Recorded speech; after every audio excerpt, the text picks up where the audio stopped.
बिस्मिल्लाहिर्रहमानिर्रहीम। नाज़रीन, बहुत शुक्रिया आपने वक्त निकाला ये वीडियो देखने के लिए। नाज़रीन, ट्रंप ने हल्फ उठा लिया है, अब आगे क्या होगा? 11:47 पर अमेरिका के 47वें सदर डोनाल्ड ट्रंप ने हल्फ उठाया। डोनाल्ड ट्रंप ने क्या कहा? अमेरिका के सुनहरी दौर का आगाज हो गया है। अब अमेरिका फिर से खुद मुख्तार होगा।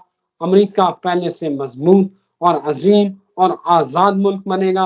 मैं अमेरिका को फिर से अजीम बनाऊंगा। अमेरिका अपनी खुद मुख्तारी दोबारा हासिल करेगा। और डोनाल्ड ट्रंप ने क्या कहा, ये सुनने वाली बात है। मैं अमन और इत्तेहाद कायम करने वाला शख्स कहलवाना चाहता हूं। और इससे भी बड़ी अहम बात, उसने कहा कि मैं चाइना से पानामा कैनाल जो है वो वापस लूंगा। बड़ी अहम डेवलपमेंट। ट्रंप के सदर का हल्फ उठाने से पहले इजराइल और हमास के दरमियान जो है वो अमन मुआहदा भी हो चुका है। लेकिन सवाल फिर वही है, ट्रंप सदर बन चुका है, अब आगे क्या होगा?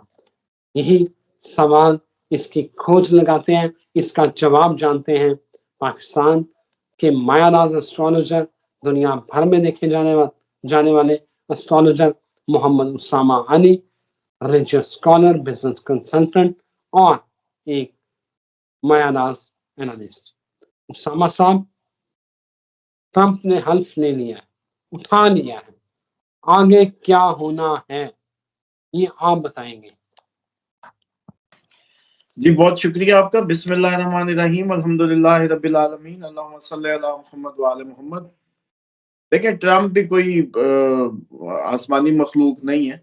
इसी सो कॉल्ड डेमोक्रेटिक एक फेल्ड सिस्टम की पैदावार है। और मैं समझता हूँ कि ट्रम्प जो है वो जिस तरीके से दावे कर रहा है, ये वैसी दावे होंगे जैसे आपने पाकिस्तानी या आपने कोई इंडियन या इर्द गिर्द कोई और पॉलिटिकल लीडर्स की जो होता है पहला खिताब, वो किसी भी लीडर का इसी तरह का होता है, वो उन्होंने दिया। और इसका मतलब है वो ये कह रहे थे कि हकीकी आजादी इससे पहले उनकी नेशन, इसका मतलब फ्री नहीं है, डेमोक्रेटिक नहीं है, जो वो नई बनाने जा रहे हैं। और अमेरिका सुपर पावर अभी तक तो था, डॉलर में ही काम हो रहा है, तो नया गोल्डन ईरा में कौन सा कोई गोल्डन करेंसी लाने वाले हैं? तो इसलिए ये सारी वही बातें हैं कि इससे इतना ज्यादा मैस्मराइज ना हो आप लोग। दूसरी बात ये है कि वो वैसे अमन लाना चाह रहे हैं और उधर से पनामा कनाल वापस लेना चाह रहे हैं। टेक्निकली चेक करें इसको कि ये चाइना से जंग की बात हो रही है या चाइना से रवाबित बढ़ाने की। दूसरा, उन्होंने शी जिनपिंग को इनवाइट किया और वो नहीं गए। और बाकी बहसें हो रही हैं कि किसको इनवाइट किया और किसको किया। वो मतलब जी मोदी नहीं गया, फलां को नहीं बुलाया, उसको नहीं बुलाया। लेकिन जिसको बुलाया था, असल बात में आए, वो नहीं आया। ठीक है जी। और जो गजा का सीज फायर था, वो एक ट्रेलर के तौर पे था कि ट्रम्प का मूड सेट करने के लिए, या उसको जैसे कहते हैं ना कि ओथ सेरेमनी का तोहफा देने के लिए उसको कोई ना कोई वो चाहिए था ब्रेक थ्रू।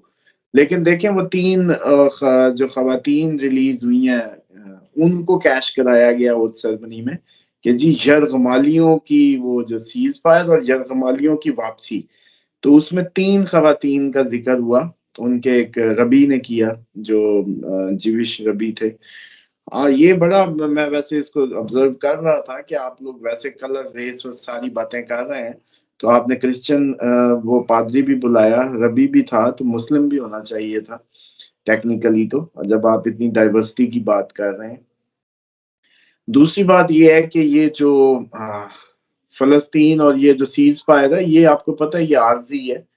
और ये सिर्फ और सिर्फ ट्रम्प को, और जैसे कहते हैं ना कि खैर सगाली के तौर पे दी गई है। इसको, इसकी कोई हकीकत नहीं है। बात जहां तक जा चुकी है उससे आगे ही बढ़ेगी। मतलब आप खुद बताए ना रिजवान साहब, 50,000 बंदा जहां शहीद हो जाए, अब उनके घर वाले कहेंगे चलो कोई बात नहीं, इट्स ओके। वो तो खत्म हो चुके हैं, वो पूरी फैमिलीज खुद कुछ बम्बार हैं इस वक्त। आपने ये एक्सरसाइज देखी थी अफगान जंग में भी कि ये अमेरिका का पुराना तरीका था, जहां ड्रोन मारते थे वहीं से ही मंजूर पश्तीन पैदा होता है, जहां बम मारते हैं वहीं से खुदकुश बम्बार पैदा होते हैं। तो ये तो पुराना स्टाइल ऑफ वो है। अब जहां 50,000 शहादतें हो चुकी, इससे भी ज्यादा शायद नंबर है, हिजबुल्ला, लबनान, यमन, यमन के डैमेज।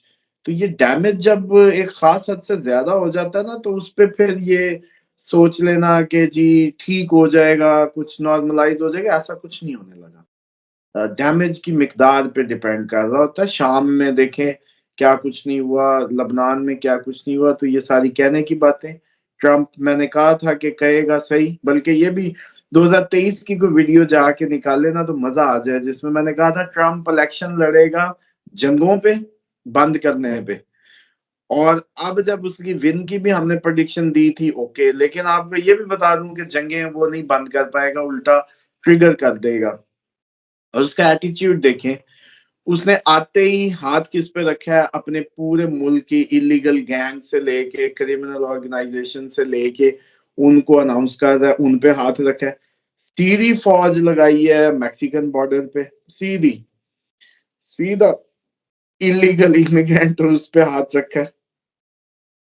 उसके जो स्टाइल है ये कहने को तो शरीफाना है, मतलब वो अमन के लिए है, लेकिन आप देखिएगा कि वो इसी अपनी इन्हीं जुमलों के अंदर फंसता चला जाएगा। पनामा कैनाल चाइना क्या कहेगा, चलो ठीक है कोई बात नहीं, इट्स ओके, तुम रख लो, तुमने ही बना के दी थी। या इस टाइम बाकी सारे जो मामलात हैं वो, तो इसने काफी वो जो तकरीर अपनी जगह, अच्छी बात यह है कि अपने ही रूलिंग प्लैनेट इसका एक्टिवेट हो रहा है मार्स जो 21 से, तो उसमें तो इसने मजीद अभी एक्शन में आना है। और शुक्र करें कमर दराकरब से एक दिन पहले इसने ओथ ले लिए, लेकिन फिर भी इसकी मुद्दत पूरी होती नहीं लग रही।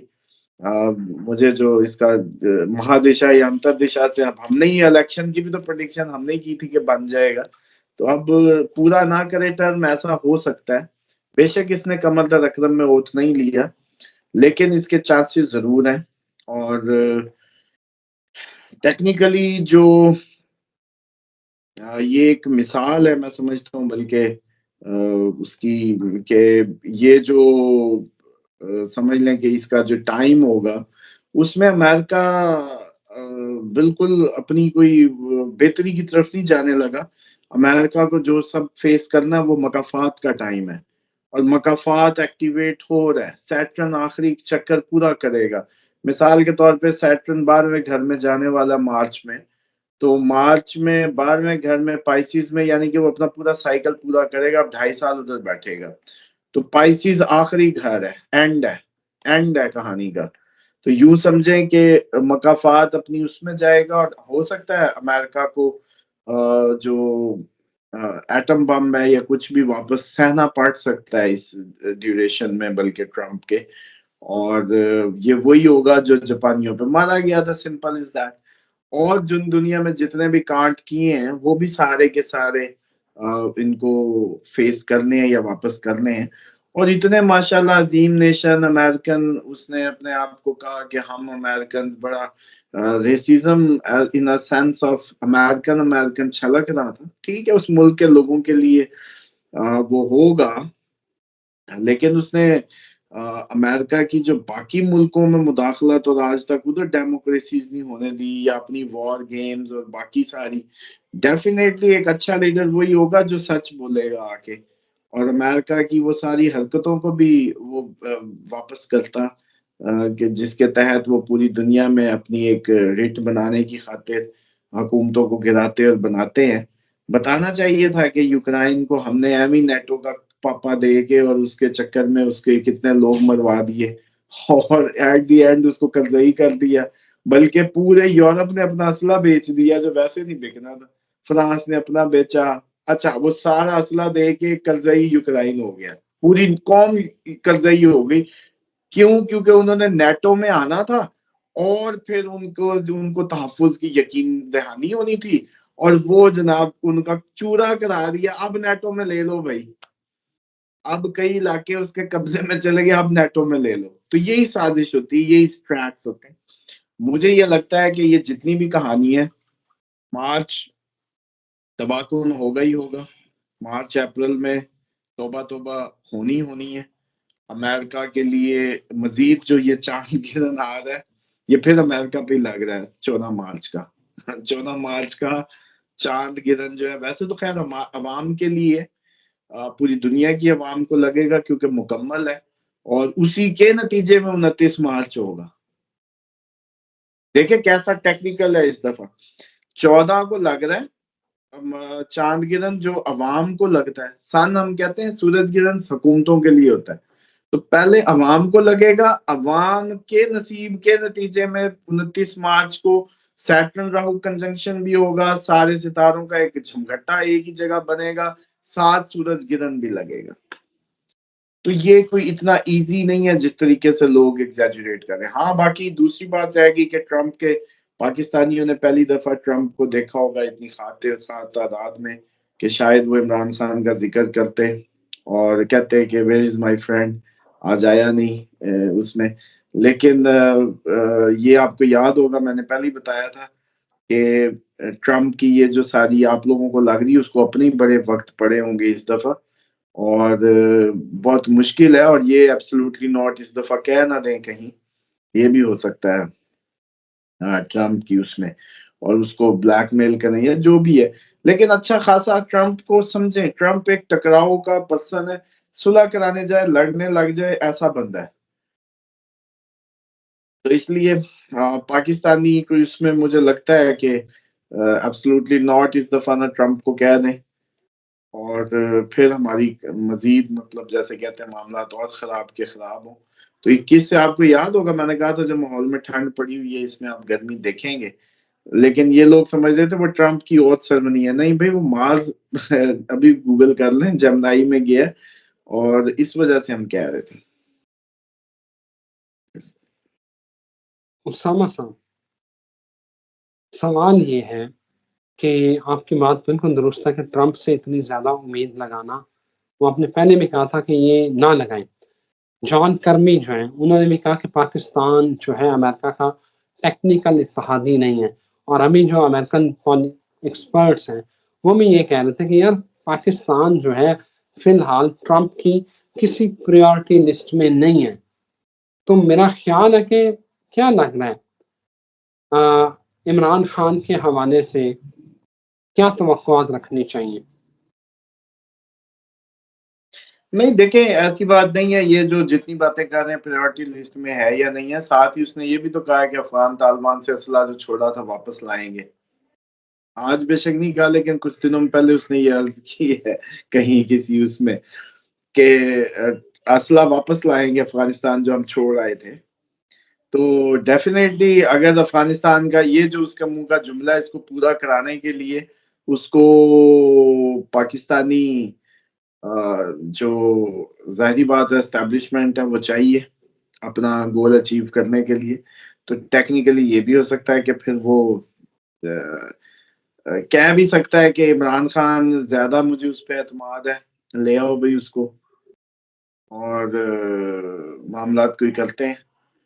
तो ये दोनों चांसेस भरपूर है। इतना नहीं है कि पाकिस्तान उसकी लिस्ट में नहीं है और इसमें नहीं है। अफगानिस्तान का मैटर जब भी उसके मुंह पे आना है, डेफिनेटली उसको पाकिस्तान की फिर जरूरत है, और उसका पहला ज़हन में ख्याल यही आएगा कि वो इमरान किधर है। हाँ, डॉन में एक आर्टिकल था जिसमें यही बात मैं पढ़ रहा था। बड़े अब राइटर का नाम भूल गया, डॉन का आर्टिकल था। उन्होंने बड़ा कैटेगोरिकली लिखा था कि अमेरिका और पाकिस्तान के ताल्लुकात अगर बेहतर हुए हैं तो इमरान खान के दौर में हुए जब वो अमेरिका का दौरा किया। अब सवाल ये है अपना उसामा साहब, ट्रंप जो कह रहा है कि मैं अमन और इत्तेहाद वाला शख्स कहलवाना चाहूंगा, लोग मुझे याद करेंगे। यू थिंक कि ट्रंप अमन कायम कर लेगा, दुनिया में जो जंगें जारी हैं उनको रोक पाएगा? नहीं, ट्रंप के ये बस जज्बात है, ट्रंप इसमें कामयाब नहीं होगा। और दूसरी बात ये है कि ये डेफिनेटली बहुत अच्छा टाइम होगा जब ट्रंप और अमेरिकन इंतजामिया और पाकिस्तान का इमरान खान एक पेज पे थे, लेकिन इस टाइम तो ट्रम्प और उसकी इस्टेब्लिशमेंट एक पेज पे नहीं है टेक्निकली। तो ये एक conflict with in the conflict नजर आता है। तो इसलिए ये कोई इतनी सॉफ्ट चीज नहीं है कि आप यूं समझेंगे जी अब सब एक पेज पे हो जाएंगे। नहीं, ऐसा जब वो और उसकी एस्टेब्लिशमेंट ही एक पेज पे नहीं है, तो वो हो सकता है कि ट्रम्प के हर मामले को अपने अंदाज से देखने की कोशिश करें और उसमें रोड़े अटकाएं, वो सेम रोड़े जैसे कि इमरान खान की जब एक पेज फट गया था तो मामलात में हो रहा था पाकिस्तान में, वो सेम एक्सरसाइज आपको अमेरिका में नजर आएगी। और ट्रम्प कहेगा कुछ, उसकी एस्टेब्लिशमेंट उसको कहीं घेर घूर के कहीं और फंसवा देगी और उधर से तीली लगा दिया करेगी। ये इधर से सुलह की बात करेगा, वो उधर से तीली करवा देंगे, कोई इवेंट करवा देंगे, क्योंकि डीप रूटेड उनके पूरे हर जगह आपको पता है कि ब्रांचेस और शाखें तो है ना। तो इसी तरीके से पाकिस्तान में भी वो अगर इमरान खान के हक में भी बोलता है मिसाल के तौर पे, तो establishment with in the establishment अपना काटू फेरेंगे और कोई ना कोई ऐसी हरकत कराएंगे कि इतना इजी नहीं होगा ट्रम्प के लिए कि वो करना, रेस्क्यू करना किसी भी अंदाज से। Thank you very much Usama साहब। नाज़रीन इजाज़त दें, फिर हाज़िर होते हैं। अल्लाह हाफ़िज़।